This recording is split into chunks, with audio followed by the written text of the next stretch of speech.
homes and livestock in at least 11 villages of Lumajang district were coated in volcanic ash.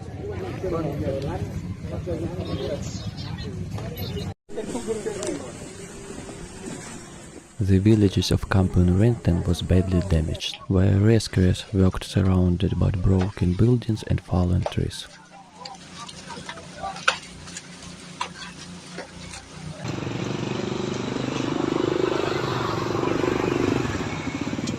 Eruption produced pyroclastic flows and lahars, ejected volcanic ash up to 15 kilometers above sea level.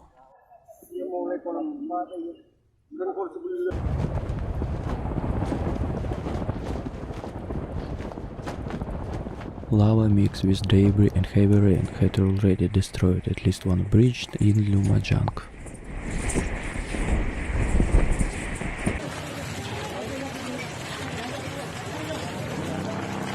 Around 1,300 people have been evacuated, while 7 people remain unaccounted.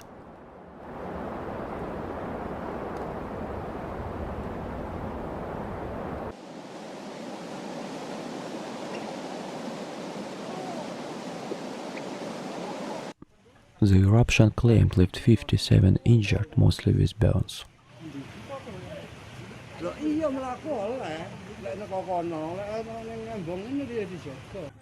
Around 30 buildings were also devastated by the eruption.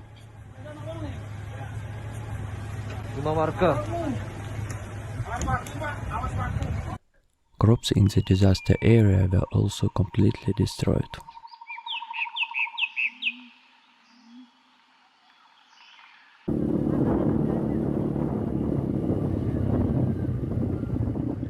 The government promptly provided temporary housing and food for the affected residents.